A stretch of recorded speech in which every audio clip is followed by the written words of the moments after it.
रोज एक नई कहानी देखने के लिए चैनल को सब्सक्राइब करें और बेल आइकन दबाना ना भूलें। शिल्पा अपनी सास अनुराधा से चाय में चीनी डालने के लिए रसोई की चाबी मांगती है। तभी उसकी सास बोलती है, जितनी चीनी डाली है ना उतनी बहुत है, और चाहिए तो पहले पैसे दे फिर चीनी मिलेगी। माँ जी हद ही हो गई। अरे इतना कमा कर कहाँ जाओगी? सब कुछ यहीं रह जाएगा, आपके साथ कुछ नहीं जाएगा। बहू, मैंने तुझे पटर पटर जुबान चलाने को नहीं कहा। चीनी चाहिए तो पैसे दे वरना फीकी चाय पी। माँ जी हम तो आपके घर का हिस्सा है ना, और घर के लोगों से पैसे कौन लेता है? दे दो ना चीनी, चाय ठंडी हो रही है। नहीं मतलब नहीं, पहले पैसा फिर सामान। ये लीजिए पैसे, और भगवान के लिए अब चीनी दे दीजिए, वरना मुझे आइस टी पीनी पड़ेगी। अपनी बहू से 10 रुपए लेने के बाद अनुराधा रसोई का ताला खोलकर अंदर जाती है और चीनी के डब्बे से 2 चम्मच चीनी लेकर अपनी बहू को देती है, जिसके बाद वो दोबारा से रसोई का ताला लगा देती है। तभी शिल्पा मन में बोलती है, हे भगवान, ये कैसी सास दी है तूने मुझे? 1000 कंजूस मरे होंगे तब जाकर मेरी सास पैदा हुई होगी। कहाँ फंस गई मैं? ससुराल कम और किराने की दुकान ज्यादा लगती है। हर काम के पैसे दो तब होगा। सोचते ही सोचते शिल्पा हॉल में आती है और बेचारी शिल्पा अपनी ठंडी चाय में चीनी डालकर पीने लगती है। अनुराधा अपने पति के जाने के बाद से अकेले घर संभालती थी, जिसके चलते उसे कंजूसी की आदत हो गई थी। वो घर की हर जरूरत की चीज पर ताला लगा कर रखती, जैसे कि रसोई का सामान, घर की अन्य जरूरतों का सामान, सब पर वो ताला लगाए रखती। साथ ही चाबियों का गुच्छा हमेशा अपनी कमर में दबाए घूमती रहती। और जब घर में किसी को किसी चीज की जरूरत होती तो वो पहले अपने घर वालों से पैसे लेती और फिर उन्हें सामान देती। ऐसे ही एक दिन शिल्पा कपड़े धो रही होती है, तभी वो देखती है कि कपड़े धोने का साबुन खत्म हो गया है, जिसके लिए वो अपनी सास के पास जाकर बोलती है, माँ जी कहाँ हैं आप? अरे क्यों चिल्ला रही है? यही तो हूँ मैं। माँ जी वो कपड़े धोने का साबुन खत्म हो गया था, जरा निकाल कर दे दीजिए। अच्छा ला फिर 20 रुपए दे, मैं तुझे साबुन दे देती हूँ। माँ जी इसमें आपके भी तो कपड़े हैं, फिर क्यों पैसे मांग रही हो? तो एक काम कर, मेरे कपड़े बस पानी में से निकाल कर सुखा दे, मैं बिना साबुन के धुले कपड़े भी पहन लूंगी। माँ जी कैसी बातें कर रही हैं आप? एक तो आपके कपड़ों में से पसीने की इतनी गंदी बदबू आती है ना कि बंदा कोमा से बाहर आ जाए, ऊपर से आप कह रही है कि उसे सिर्फ पानी में से निकाल दूं। छी! अरे करमजली, कपड़े मेरे, पसीना मेरा, बदबू भी मेरी, इसमें तेरा कुछ नहीं है। साबुन चाहिए तो पैसे दे वरना मुझे और भी काम है। शिल्पा अपनी साड़ी के पल्लू में बंधे पैसों में से 20 रुपए निकालती है और अनुराधा को देती है, जिसके बाद वो उसे कपड़े धोने का एक साबुन निकाल कर दे देती है और शिल्पा वापस से कपड़े धोने चली जाती है। ऐसे ही वक्त बीतता जाता है और शिल्पा अपनी सास को समझा समझा कर परेशान हो जाती है, पर अनुराधा की कंजूसी करने की आदतें नहीं जाती। ऐसे ही एक शाम जब कमल ऑफिस से घर आता है तो शिल्पा उसके लिए खाना परोसकर कमरे में चले जाती है। कमल एक निवाला खाना खाने के बाद शिल्पा से बोलता है, यार शिल्पा, इसमें नमक बहुत कम है, थोड़ा नमक ले आओ ना रसोई से। अच्छा तो पैसे दो फिर। यार मैंने तुम्हें नमक रसोई से लाने को कहा है, दुकान से नहीं। अरे तुम्हारी माँ जी ने घर में ही दुकान जो खोल रखी है वही बहुत है दुकानदारी करने के लिए, और किसी की जरूरत ही नहीं है। ओह, मैं तो भूल ही गया था कि माँ को भी बात बात पर हर चीज के पैसे मांगने की आदत है। पता नहीं उनकी एक कंजूसी की आदत कब जाएगी। तुम खुद तो चले जाते हो, मुझसे पूछो मेरा क्या हाल होता है। ऐसा लगता है किसी जर्नल स्टोर में काम कर रही हूँ। पैसा दो, सामान लो, हद कर रखी है तुम्हारी माँ ने सच में। अरे तुम चिंता मत करो, मैं माँ से बात करता हूँ। हाँ जल्दी करो, मुझे तो डर है कहीं बाथरूम जाने के भी पैसे न ले लगे माँ जी। अरे नहीं, तुम ज्यादा मत सोचो। ऐसे ही वक्त बीतता जाता है और बेचारी शिल्पा हर सामान को बहुत ही संभाल संभाल कर इस्तेमाल करने लगती है, ताकि वो जल्दी खत्म ना हो। ऐसे ही एक दिन शिल्पा की ननद कुहू घर आती है। अनुराधा और शिल्पा खुशी खुशी उसका स्वागत करती है। सभी लोग हॉल में बैठकर बातें कर रहे थे। तभी शिल्पा सबके लिए चाय बनाकर लाती है और टेबल पर रख देती है, जिसे देखकर कुहू बोलती है, अरे अरे भाभी, ये क्या है? आप खाली चाय ले आई, अरे कम से कम नमकीन बिस्किट तो ले आती। माँ जी, दीदी कुछ कह रही हैं, जवाब दीजिए। बता कुहू, कौन सी नमकीन खानी है? अभी मंगवाती हूँ शिल्पा से। ओ तेरी, आज अपनी बेटी से पैसे नहीं मांगेगी क्या? हमसे तो हर चीज पे पैसे वसूलती है। भाभी, मुझे आलू भुजिया और खट्टी मीठी नमकीन चाहिए, दोनों ले आओ। अच्छा तो चल 35 रुपए दे दे, तुझे ये सब मिल जाएगा। क्या माँ, 35 रुपए? पर क्यों? देख कुहू, तुझे पता है नाम है मेरा अनुराधा, काम में न आने दो कोई बाधा। यहाँ तुझे जो भी खाना है पीना है उसके पैसे देने होंगे। कुल मिलाकर तेरे 40 रुपए बन रहे हैं, पर फिर भी मेरी तरफ से तुझे 5 रुपए का डिस्काउंट। तू भी क्या याद रखेगी? अपनी माँ की बात सुनकर कुहू का मुंह खुला का खुला रह जाता है और वो बेचारी चुपचाप चाय का कप उठाकर पी लेती है। और शिल्पा ये सब देखकर मन ही मन में सोचती है, अरे कैसी माँ है, कम से कम अपनी बेटी पे तो रहम खाती। हे भगवान, किस जन्म का बदला ले रहा है तो मुझसे? इतनी कंजूस सास, घर वालों से भी पैसे लेती है, पता नहीं कितना मालामाल बनेगी ये। ऐसे ही वक्त और गुजरता है। दिन पर दिन अनुराधा का कंजूसी करना बढ़ता ही जा रहा था और अब उसकी इस आदत से घर के सब लोग बहुत परेशान थे। एक दिन अनुराधा मंदिर गई होती है और घर पर शिल्पा, कुहू और कमल तीनों बैठकर बातें कर रहे होते हैं। तभी कुहू बोलती है, भैया आप माँ को समझाते क्यों नहीं? ऐसे कब तक वो हमसे सब चीजों के पैसे लेती रहेंगी? नव्या अगली सुबह से अपनी सास को बेसिक एक्सरसाइज करवाना शुरू करती है और देखते ही देखते उसके आस पड़ोस की औरतें भी फिट रहने के लिए। और अगली सुबह अनुराधा शिल्पा को आवाज लगाती है और कहती है, अरे ओ बहू, जरा एक कप चाय बना दे। माँ जी, आपको चाय पीनी है तो आपको 10 रुपए देने होंगे, मैं फ्री की चाय नहीं बनाऊंगी। अरे दिमाग तो नहीं फिर गया तेरा? ये सुबह सुबह क्या बकवास कर रही है? बकवास नहीं माँ जी, सच कह रही हूँ। अरे मुझसे नहीं होता ये फ्री का काम, अब तो मैं हर काम करने के पैसे लूंगी। अब आपकी मर्जी है, आपको चाय पीनी है तो पैसे दो, वरना जो मर्जी करो। काफी देर बहस करने के बाद अनुराधा शिल्पा को पैसे दे देती है, जिसके बाद वो उसके लिए चाय बना कर लाती है।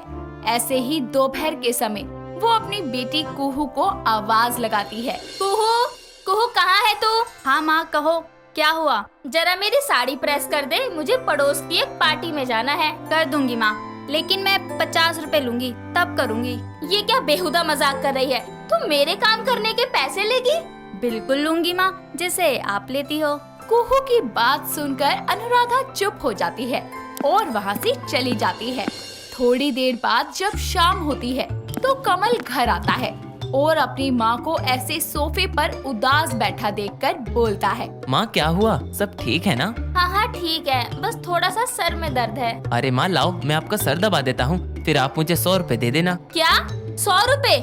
जी हाँ माँ, 100 रुपए। अब देखिए, मैं भी तो थका हारा घर पर आया हूँ और फिर अब आपको अपनी सेवा भी करवानी है, तो इसमें मेरा भी तो फायदा होना चाहिए ना, इसलिए मैं आपका सर दबा देता हूँ, बदले में आप मुझे 100 रुपए दे देना। कमल की बात सुनकर अनुराधा बुरा सा मुंह बनाकर वहाँ से चली जाती है। ऐसे ही वक्त बीतता जाता है और अब अनुराधा जब भी कोई काम किसी को कहती तो वो सब उससे पैसे मांगते, जिसके चलते अब वो ज्यादातर काम खुद करती।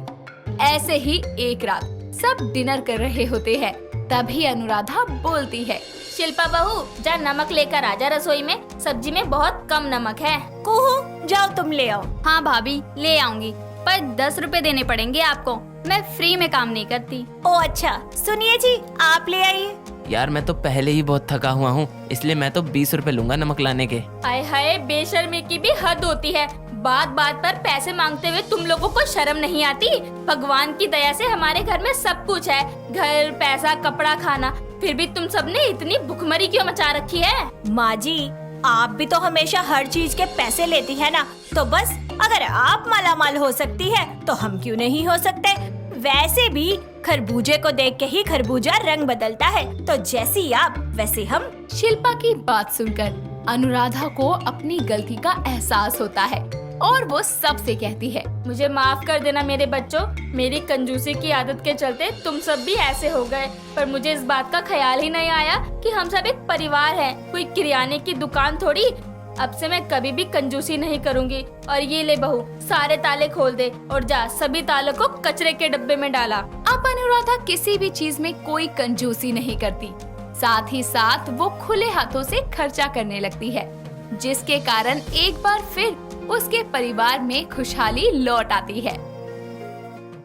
शिल्पा एक बहुत ही चुलबुली और नकल करने वाली लड़की थी। उसके परिवार में उसकी माँ लता और पिता केशव थे। शिल्पा का घर के कामकाज में जरा भी मन नहीं लगता था। वो सारा दिन टीवी देखती रहती। उसके इस व्यवहार से उसके माता पिता को उसकी शादी की चिंता लगी रहती थी। वक्त के साथ टीवी को लेके उसका क्रेज इतना ज्यादा बढ़ गया कि वो जो भी नाटक या फिल्म देखती वैसा ही एक्ट करने लगती।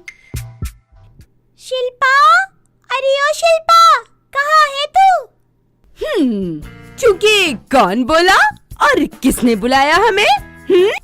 अरे ये क्या पहन रखा है तूने? जा जाके बदल के आ। यूं कि कपड़े तो मैं नहीं बदलूंगी।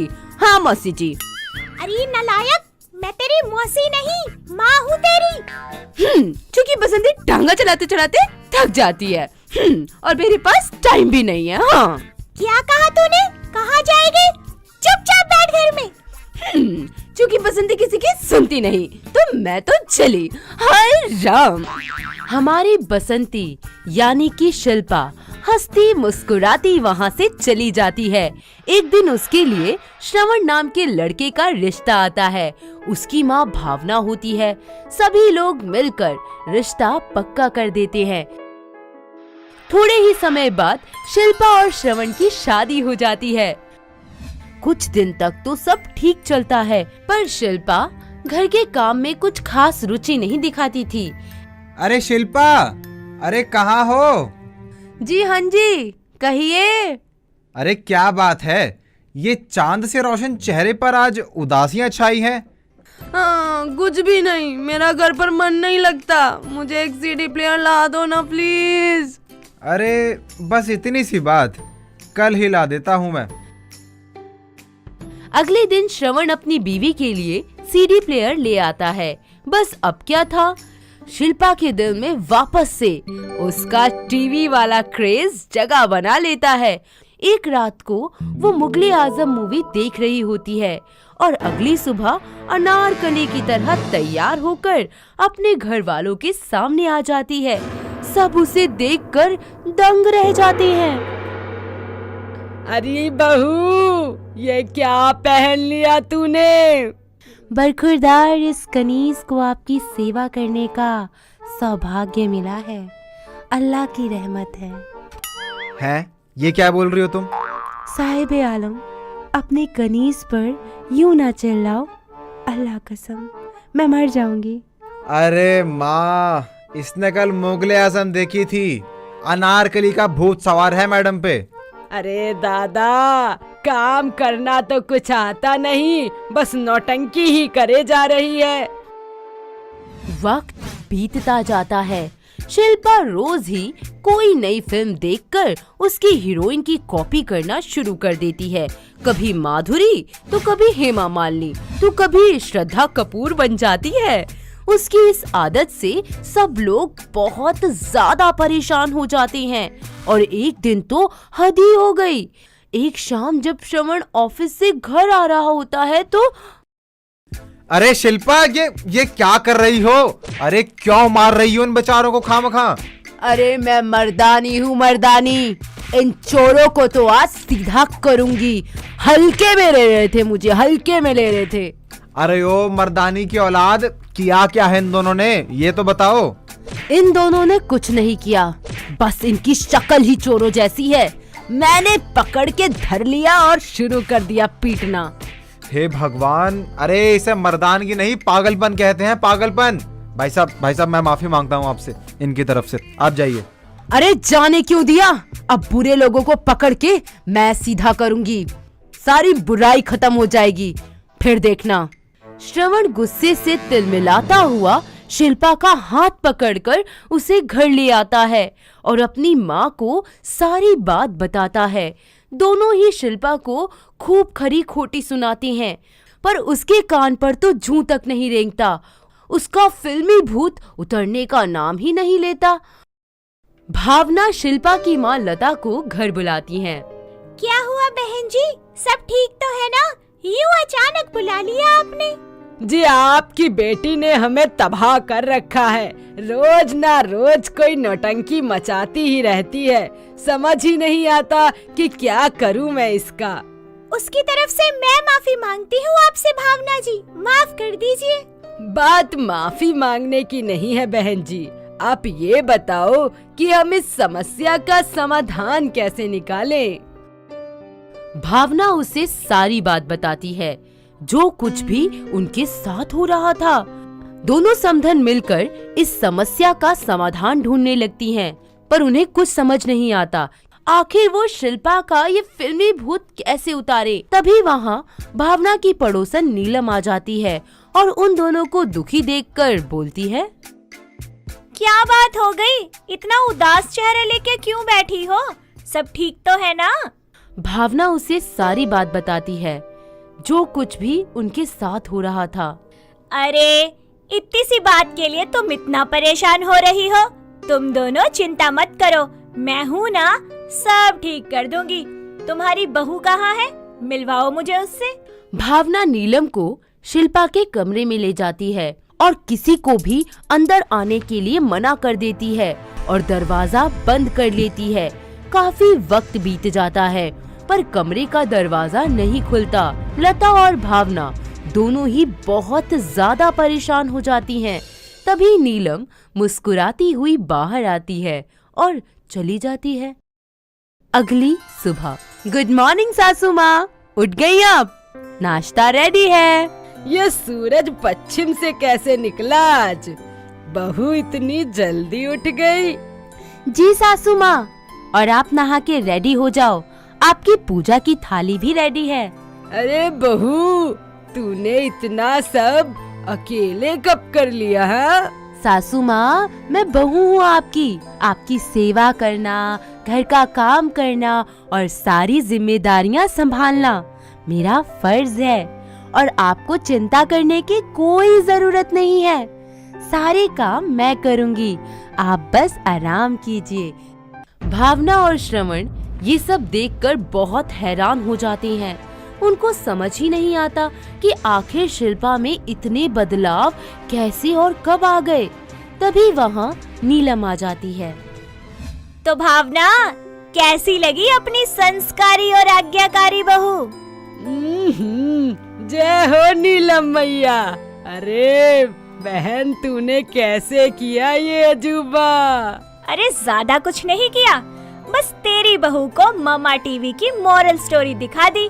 अरे बहन, क्या कर दिया? जैसे ही वो अब कोई और कहानी देखेगी तो कुछ और बन जाएगी। हे भगवान! अरे ऐसा कुछ नहीं है, ममा टीवी पर सब संस्कारी बहू की कहानियाँ आती हैं। अब ये जितना मर्जी स्टोरी देखे, इसका किरदार नहीं बदलेगा।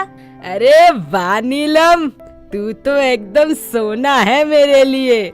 तूने तो मेरी सारी समस्या ही हल कर दिया। इस तरह शिल्पा घर की एक संस्कारी बहू बन जाती है और रोज रोज अब कोई नया अवतार नहीं लेती। साथ ही सभी घर वालों की खूब सेवा करती है और दिल लगाकर घर की सारी जिम्मेदारियां निभाती है। सब उसका ये परिवर्तन देखकर बहुत खुश हो जाते हैं। तो दोस्तों, कैसी लगी आपको हमारी टीवी की शौकीन बहू? क्या आपके आसपास भी कोई ऐसी बहू है? अगर है तो हमें कमेंट करके जरूर बताएं। दोस्तों, अगर आपको ये कहानी पसंद आई तो इसे लाइक करें, शेयर करें और कमेंट करके बताएं कि कहानी में आपको सबसे अच्छा क्या लगा।